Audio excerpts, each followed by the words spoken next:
Hey everyone, today I'm here to talk about corded kitchen appliances. We all own them and they can get very overwhelming.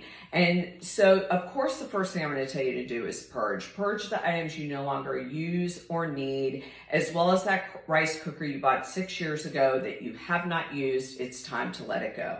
The second thing I always suggest is keeping all the corded appliances together. It just saves time and makes a kitchen, I feel, run more smoothly. So you can keep them in a drawer like I have, or in a pantry on a shelf, whatever space you have, just keeping them all together.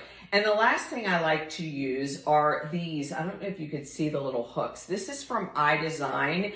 And I love using these in a drawer like this for all the corded appliance accessories. That way, I just stick them in, stick it on the drawer, and then shut it. And when I'm ready to bake, all I have to do is go in the drawer and grab what I need. It's simple and inexpensive.